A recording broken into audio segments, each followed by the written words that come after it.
Betty Morrison sat by her kitchen window, watching the morning sun paint golden streaks across her small backyard. At 78 years old, she had grown used to quiet mornings like this. The house felt too big now, filled with memories that seemed to echo in every corner. Her husband Robert had been gone for 3 years. The silence still caught her off guard sometimes.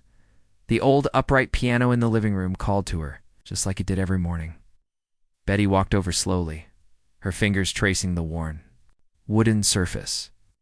This piano had been with her for over 50 years. She remembered the day Robert surprised her with it, back when they were young and money was tight. He had saved for months. Working extra shifts at the factory just to see her smile, Betty opened the piano bench and pulled out a stack of yellowed sheet music. These pages held her dreams, her hopes, and all the songs she never got to play for the world. When she was young, she had dreamed of performing on big stages, of people clapping for her music. But life had other plans. She started playing a soft melody, her fingers moving across the keys like they were greeting old friends. Music had always been her escape, her way of expressing feelings she couldn't put into words. Even now, when her hands were a bit stiffer and her eyes needed glasses to read the notes clearly, the music still flowed through her like magic. For 45 years, Betty had taught piano lessons to children in their small town of Millbrook. Generation after generation of kids had sat on this same piano bench, learning their scales and practicing their first songs. She remembered little Tommy Chen, who could barely reach the pedals but played with such heart. There was also Lucy Rodriguez, who hated practicing but lit up whenever she mastered a new piece. Betty had loved teaching, really loved it.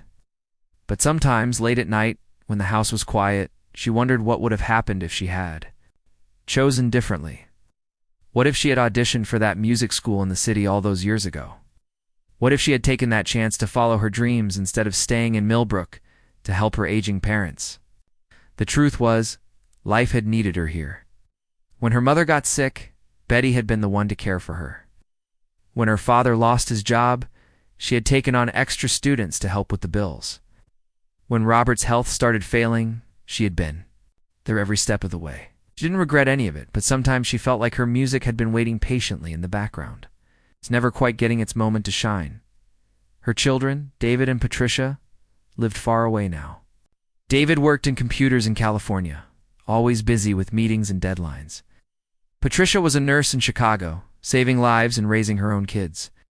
They called every Sunday, dutiful children who loved their mother but didn't really understand her world anymore. They saw her piano playing as just a hobby, something sweet that Grandma did to pass the time.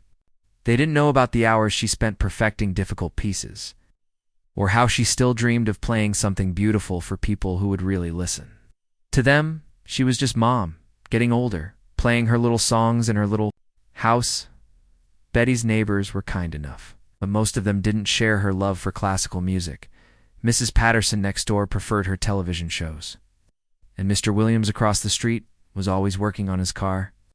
Sometimes Betty wondered if anyone in town really knew what she could do at the piano. She had tried to join the community center's music group a few years back, but it was mostly people who wanted to sing old folk songs or play simple tunes on their guitars. Nothing wrong with that, but Betty's fingers itched to play the complex pieces that challenged her, the music that made her heart race with excitement. Every evening, after dinner and the dishes were done, Betty would sit at her piano and play. She played Chopin and Bach, Mozart and Beethoven. She played pieces that most people had only heard in movies or concert halls.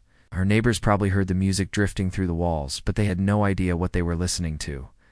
Sometimes, she imagined what it would be like to play for a real audience, people who understood music and could appreciate the years of practice behind every note.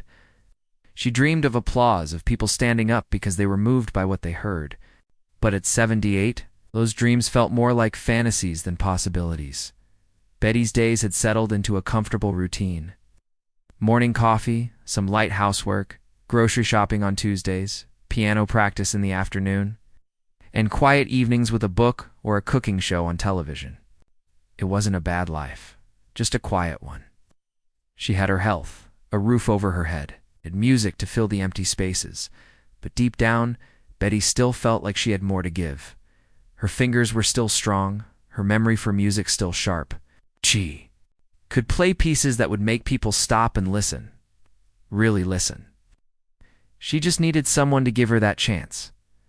The problem was, who would take a 70-year-old woman seriously as a musician? In a world that celebrated youth and novelty, what place was there for someone like her? She had spent so many years being practical, being responsible, being what everyone needed her to be. Maybe it was too late to be what she had always wanted. To be still every morning, she sat at that old piano. And every morning the music reminded her that some dreams don't have expiration dates. Her hands might be older, but they still remembered every lesson, every practice session, every moment of joy that music had brought into her life. Betty didn't know it yet, but her quiet life was about to change in ways she never could have imagined. Sometimes the universe has its own timing, and sometimes dreams that seem impossible are just waiting for the right moment to come true. Carol Henderson had always been the type of person who thought her jokes were funnier than they actually were. Living next door to Betty Morrison for the past 15 years, she had grown tired of hearing piano music drifting through the thin walls of their small houses. Every evening, those classical pieces would start up again, and Carol would roll her eyes while turning up her television volume. "Who does she think she is? Some kind of concert pianist?" Carol would mutter to her husband Frank, who usually just grunted and kept reading his newspaper. Carol had tried dropping hints about the noise, mentioning how some people in the neighborhood were a bit too enthusiastic about their hobbies, but Betty either didn't get the hints or chose to ignore them. One Tuesday evening, while Carol was scrolling through her phone and half watching a cooking show, an advertisement caught her attention. America's Got Heart was looking for contestants for their upcoming season. The talent show had become famous for featuring ordinary people with extraordinary stories. And lately, they had been pushing for more unique submissions. Carol read the application requirements with growing interest. They wanted people who claimed to have special talents but had never had the chance to prove themselves. The show's producers were especially interested in contestants who might surprise their audience. Carol's mind immediately went to her neighbor. "This is perfect," she whispered to herself, already imagining Betty's face when she found out she had been nominated for a television show. Carol had always found Betty a bit too proud of her piano playing. It's always talking about her classical training and her years of teaching. It would be hilarious to see her try to impress real judges with her old-fashioned music. Carol spent the next hour carefully filling out the application. She described Betty as a 70-year-old retired piano teacher who believes she has world-class talent, but has never performed outside her small town.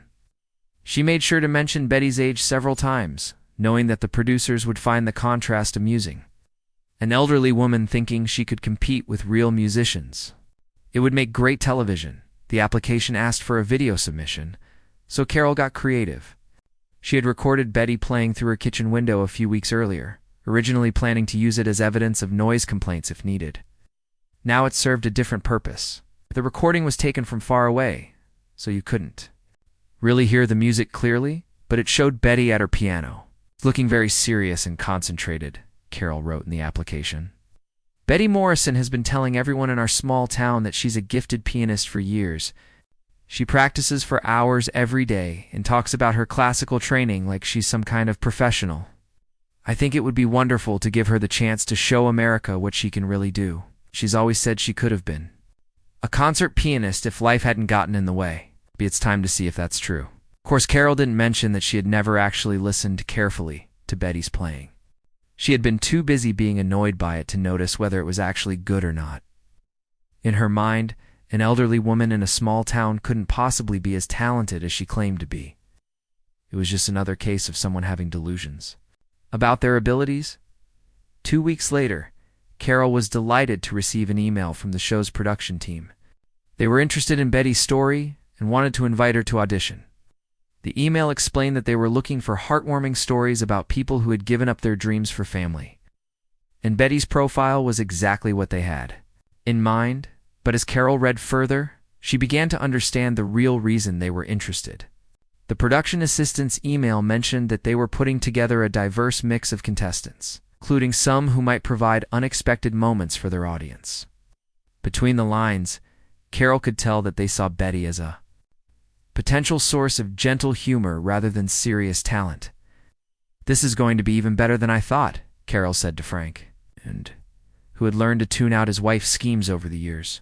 She imagined Betty's embarrassment when she realized she was out of her league.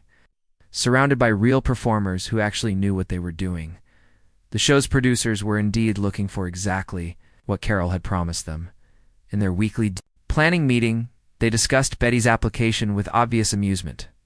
A 78-year-old piano teacher who thinks she's concerto level. "This could be pure gold," said Danny Walsh, one of the senior producers. "Our audience loves these kinds of stories," added his colleague Rita Flores. "The sweet old lady who gets a chance to live her dream, even if it doesn't go perfectly. We'll give her a nice moment. Let her play something simple, and the judges can give her some encouraging words.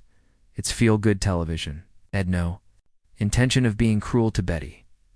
The show prided itself on treating all contestants with respect. But they also knew that sometimes the most touching moments came from people who reached beyond their abilities, showing heart even when they didn't have the skills to match their dreams. The producers decided to feature Betty in their Golden Dream segment, focusing on older contestants who were getting one last chance to pursue their passions.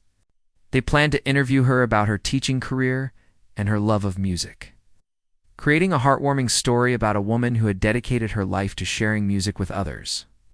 When Carol finally worked up the courage to tell Betty about the application, she presented it as a wonderful surprise. "I thought you deserved a chance to show everyone how talented you are," she said, trying to sound sincere.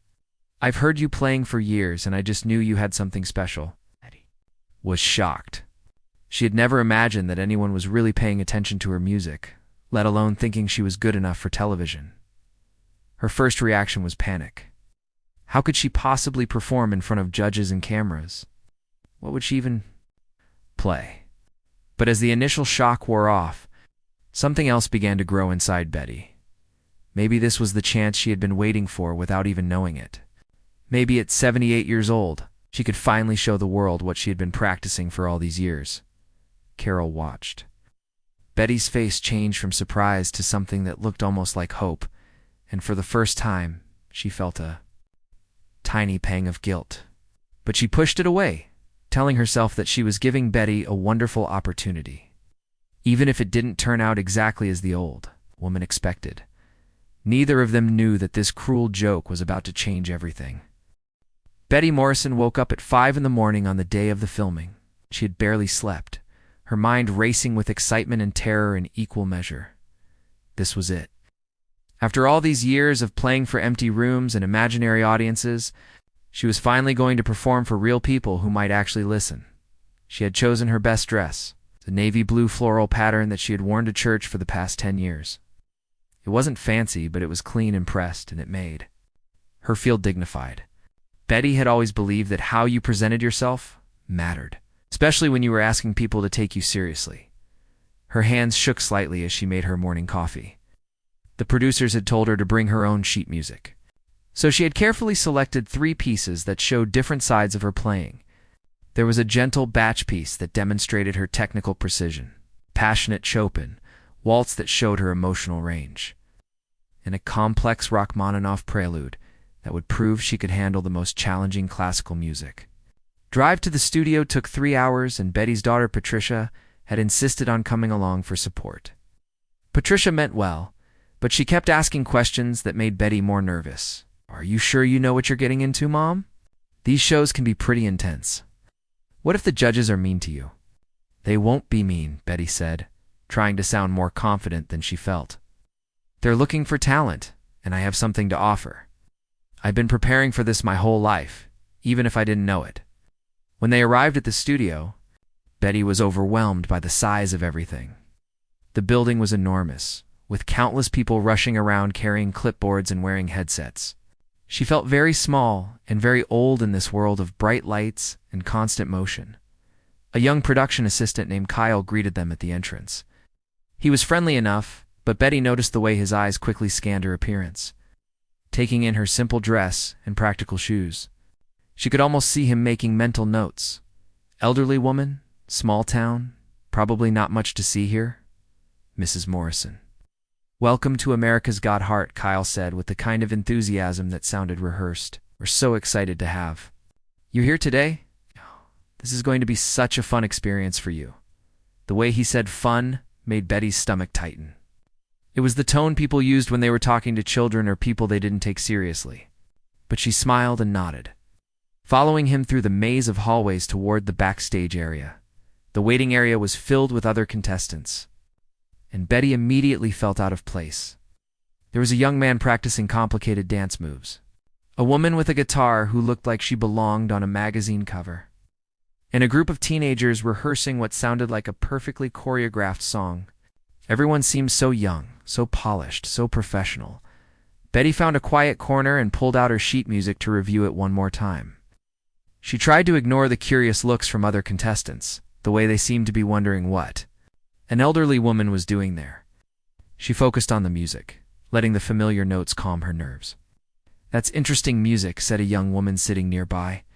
She was holding a violin case and looked like she had been performing professionally.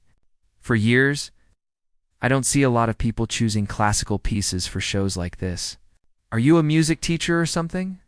"I was," Betty replied. "I taught piano for 45 years, and I still play every day." The young woman nodded politely, but Betty could see the doubt in her eyes. Teaching children to play Twinkle Twinkle, Little Star was very different from performing for television judges. Betty understood the assumption, even if it stung a little. Meanwhile, in the production booth, the show's team was going through their lineup for the day. When they got to Betty's name, someone made a joke about Grandma's recital time, and several people chuckled. It already decided how her segment would go. A sweet old lady gets her moment in the spotlight, plays something simple and heartfelt, gets some encouraging words from the judges, and everyone feels good about giving her the experience. "Remember, we want to be kind to her," reminded the show's host, Jack Peterson, during the production meeting. "She's probably been dreaming about this for years. Let's make sure she has a positive experience, even if she's not exactly what we'd call competition level." The cameras were already rolling when they called Betty's name. She walked onto the stage slowly, her worn leather music folder tucked under her arm, trying not to be overwhelmed by the bright lights and the sea of faces in the audience. The studio was bigger than she had imagined, with hundreds of people. Sitting in the darkness beyond the stage lights, Jack Peterson walked over to meet her with his trademark smile, the one that had made him famous for being warm and approachable with contestants. But today, Betty noticed something different in his expression. It was kind, but it was also the kind of kindness people showed to children or elderly relatives who were trying their best at something they weren't very good at. "Well, hello there, Betty," Jack said, his voice carrying clearly through the studio. "Tell us a little bit about yourself. I understand you're a piano teacher from a small town." "I was a piano teacher," Betty corrected gently. "I'm retired now, but I still play every day. Music has been my life for as long as I can remember." "That's wonderful," Jack replied, and Betty could hear the practiced warmth in his voice. "And I hear you think you're pretty good at this piano playing, is that right?" There was something in the way he said it that made Betty pause. It wasn't exactly mocking, but it wasn't quite respectful either. She looked out at the audience and could see some people already smiling, as if they were waiting for something amusing to happen. "I've been playing for 70 years, Betty said simply. "I know I'm good at it." This brought a few quiet chuckles from the audience, and Betty felt her cheeks grow warm. She was beginning to understand what was happening here. They didn't expect her to be genuinely talented. They expected her to be a sweet old lady who thought she was better than she actually was in the judge's booth. The three celebrity judges were having their own quiet conversation. "This should be interesting," whispered Judge Monica Rivera, a former pop star who had transitioned into television. "I hope she's not too heartbroken when she realizes she's out of her depth." Judge Thomas Chen, a respected musician and producer, was more optimistic. "You never know. Sometimes these older contestants surprise you. They might not have the flash, but they can have real heart." The third judge, comedian Bobby Martinez, was already thinking about what gentle jokes he could make that would get laughs without being too harsh. As long as she's having fun, right? That's what this is all about. Betty approached the grand piano in the center of the stage, and she could feel the weight of hundreds of eyes watching her every move. The piano was beautiful, much nicer than her old upright at home. And for a moment she forgot about everything else as she ran her fingers lightly across the keys. "What are you going to play for us today, Betty?" Jack asked, his microphone picking up every word for the cameras. Betty looked up at him, then out at the audience, then at the judges who were waiting patiently for her to begin. She could feel their expectations, their assumptions about what a 70-year-old woman from a small town could possibly do at a piano. "I'm going to play Chopin's Ballade No. 1 in G minor," she said clearly, opening her music folder. The silence that followed was telling. This wasn't the simple, heartwarming song they had been expecting. This was one of the most challenging pieces in the classical piano repertoire, something that even professional pianists approached with respect and careful preparation. Betty adjusted the piano bench to the right height, positioned her sheet music, and placed her hands on the keys. She could feel the doubt in the room, the assumption that she had chosen something far beyond her abilities. But as she prepared to begin, Betty felt something shift inside her. All the years of practice, all the dreams she had set aside, all the music she had shared with students who had gone on to forget her lessons. It was all leading to this moment. She was finally going to show them what she could really do.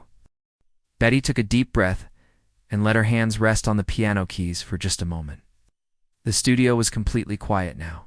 Hundreds of people waiting to see what this elderly woman would do with one of the most difficult pieces ever written for piano. She could feel their doubt, their polite patience, their assumption that she was about to embarrass herself. But Betty wasn't thinking about any of that anymore. As her fingers found their positions on the keys, she was thinking about the first time she had heard this piece played by her own piano teacher when she was just 16 years old. She remembered how the music had made her cry, how it had shown her what was possible when someone poured their whole heart into their playing. The opening notes of Chopin's Ballade No. 1 filled the studio, and immediately something changed in the room. These weren't the hesitant, careful notes that everyone had been expecting. These were the strong, confident sounds of someone who truly understood what they were playing in the front row. A music student who had come to watch the show sat up straighter. She knew this piece, had tried to learn it herself. She understood immediately that what she was hearing was something special. The woman on stage wasn't just playing the notes correctly. She was making them sing. Host Jack Peterson had been ready with his encouraging smile, the kind of expression he used when contestants were trying their best but clearly out of their league. But as Betty continued to play, his smile faded into something like amazement.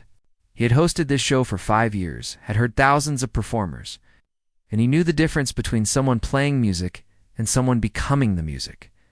The first section of the piece moved like a gentle river, each note flowing perfectly into the next. Betty's hands moved across the keys with the kind of confidence that only comes from decades of practice. She wasn't reading the sheet music anymore. She had memorized this piece so long ago that it lived in her fingers. Breath she took. Judge Monica Rivera felt goosebumps rise on her arms. As a former professional singer, she had performed with some of the world's best musicians, and she recognized mastery when she heard it. This wasn't an amateur trying to impress people. This was an artist sharing something beautiful with the world. "Oh my God," she whispered to Judge Thomas Chen, who was sitting beside her with his mouth slightly open. Thomas had spent his entire career working with musicians, producing albums and discovering talent. He had heard this Chopin piece performed by some of the most famous pianists in the world, and he knew how incredibly difficult it was to play well. What Betty was doing on that stage should have been impossible for someone who had never performed professionally. As the piece moved into its more complex middle section, Betty's playing became even more powerful. Her fingers flew across the keys with the precision of a master craftsperson. But there was something more than just technical skill in her performance. There was emotion, depth, the kind of understanding that comes from living a full life and having something real to say through music. The studio audience had gone completely silent. People who had been checking their phones or whispering to their neighbors were now staring at the stage in complete focus. Some of them had tears in their eyes, though they couldn't quite explain why. The music was reaching into their hearts and touching something they hadn't expected to feel. In the back of the studio, camera operator Lisa Wong had been filming television shows for 15 years. She had seen every kind of performance imaginable. And she had learned to stay detached, to focus on getting good shots, rather than getting caught up in what was happening on stage. But as she watched Betty through her camera lens, she found herself getting emotional.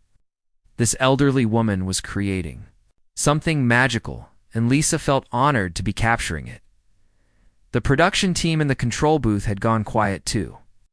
These were people who saw performances all day long, who were used to judging and analyzing and planning what would make good television. But Betty's playing had stopped their professional chatter completely.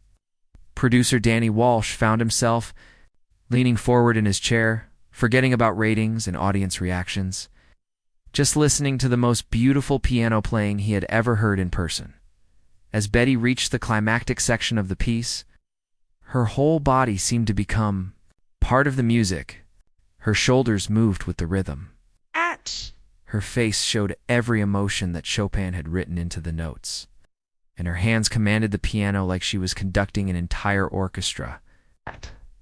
The sound filled every corner of the studio, rich and powerful, and absolutely perfect.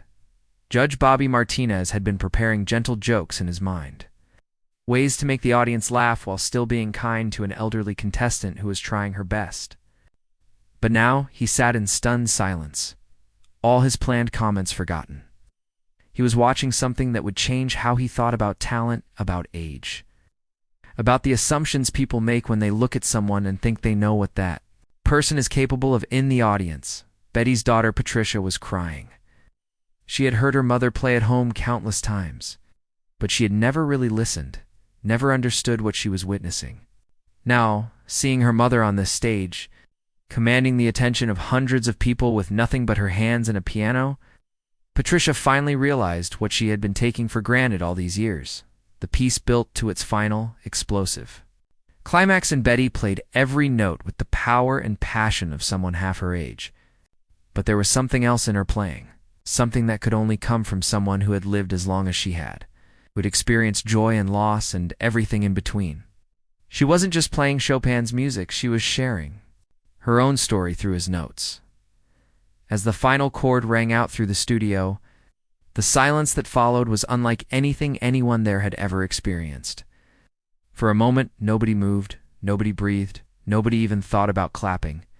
They were all still processing what they had just witnessed, trying to understand how their assumptions could have been so completely wrong. Betty lifted her hands from the keys and looked up at the audience for the first time since she had started. Playing, she could see the shock on their faces, the amazement, the respect that hadn't been there before. These people had expected a sweet old lady playing a simple song, and instead they had heard a master musician sharing one of the most beautiful pieces ever written. The first person to stand up was the music student in the front row. She got to her feet and started clapping, tears streaming down her face. Then the person next to her stood up, and then the person next to them, until the entire studio audience was on their feet, applauding with the kind of enthusiasm usually reserved for the world's greatest performers. Judge Thomas Chen was wiping tears from his eyes as he stood and clapped. Judge Monica Rivera had her hands over her mouth in amazement. Even Judge Bobby Martinez, who made his living making people laugh, was applauding with the serious expression of someone who had just witnessed something truly extraordinary. Host Jack Peterson walked over to Betty, who was still sitting at the piano bench, looking slightly overwhelmed by the response. His prepared comments about effort and heart seemed completely inadequate now. Instead, he simply said, "Betty, that was absolutely incredible. How long have you been able to play like that?" "About 70 years, Betty said quietly, her voice barely audible over the continued applause. The standing ovation went on for what felt like forever. But Betty barely noticed. She was thinking about all the years she had spent, wondering if she was good enough, if her dreams had been realistic, if she had wasted her life teaching others instead of pursuing her own musical career. Now she had her answer. The video of Betty's performance was uploaded to the show's official channel at exactly 8 p.m. that evening. By midnight, it had reached 100,000 views. By the next morning, it had crossed 1 million. By the end of the week, Betty Morrison had become the most watched contestant in the history of America's Got Heart. But the numbers were just the beginning of what would become the most unexpected chapter of Betty's life. The comments section of the video told a story that the producers had never anticipated. Instead of the usual mix of praise and criticism that most performances received, Betty's video was filled with messages from people around the world who had been moved to tears by her playing. Oh. "I'm a professional pianist and I've never heard anyone play Chopin with such emotion," wrote one commenter. "This woman is a true artist. I showed this to my grandmother who used to play piano," wrote another. "She cried and said she wished she had been brave enough to follow her dreams like this lady did." The video reached far beyond the show's usual audience. Classical music lovers shared it on social media.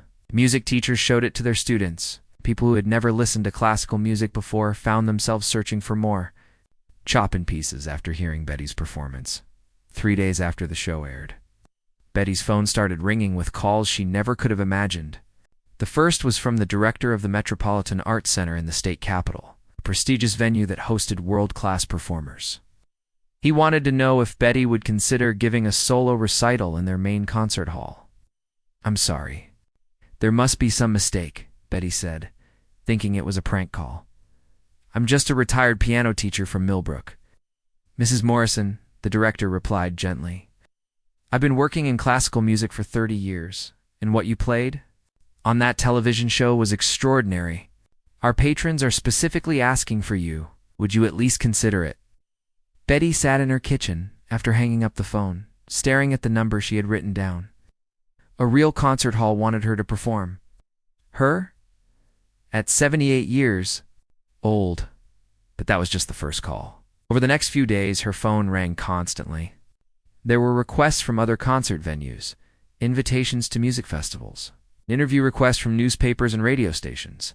A documentary filmmaker called to ask if she would be interested in sharing her story on film.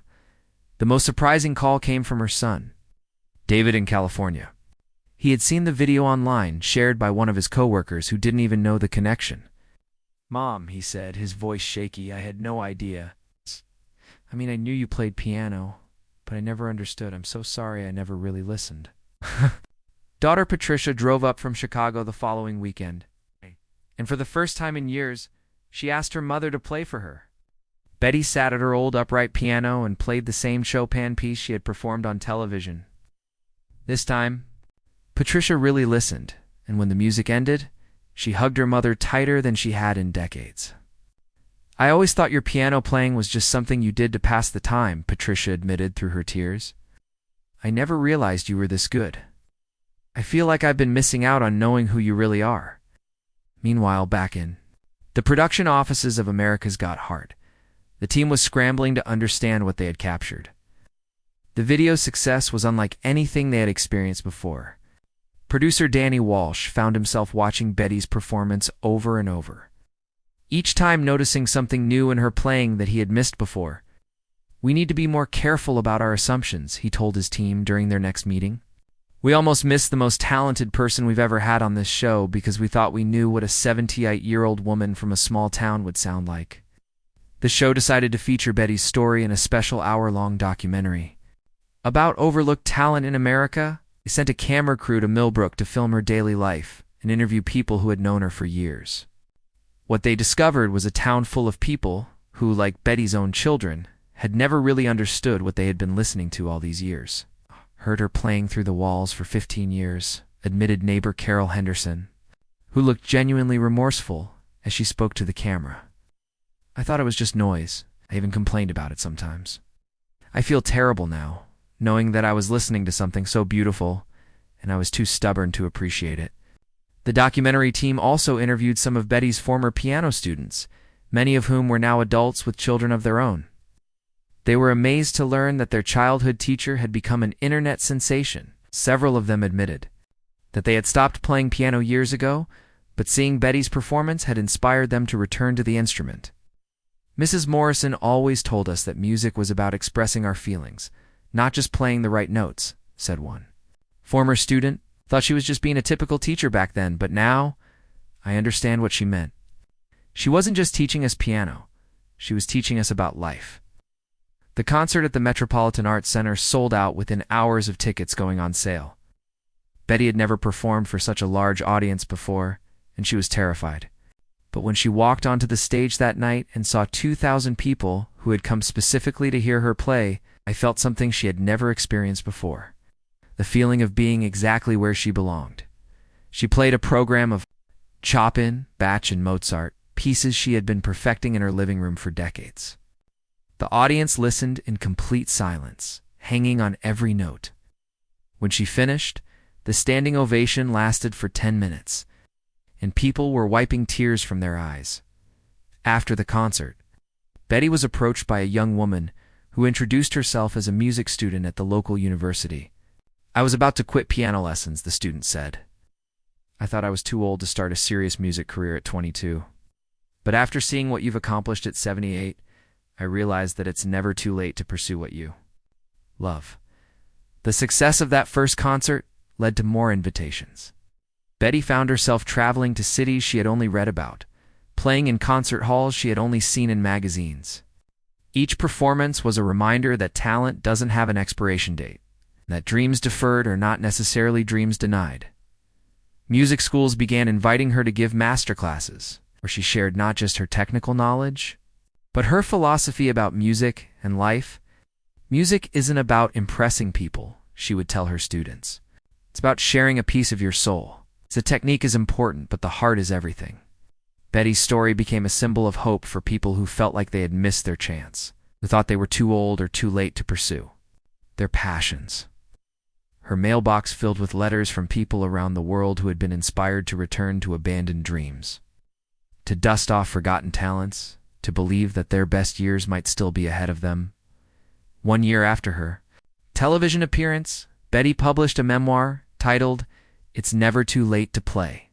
The book became a bestseller, not because people were interested in classical music, but because they were inspired by the story of a woman who refused to let other people's expectations define her worth. At 79 years old, Betty Morrison had finally become the concert pianist she had always dreamed of being. But more than that, she had become proof that the world is full of hidden treasures, waiting for someone brave enough to give them a chance to shine.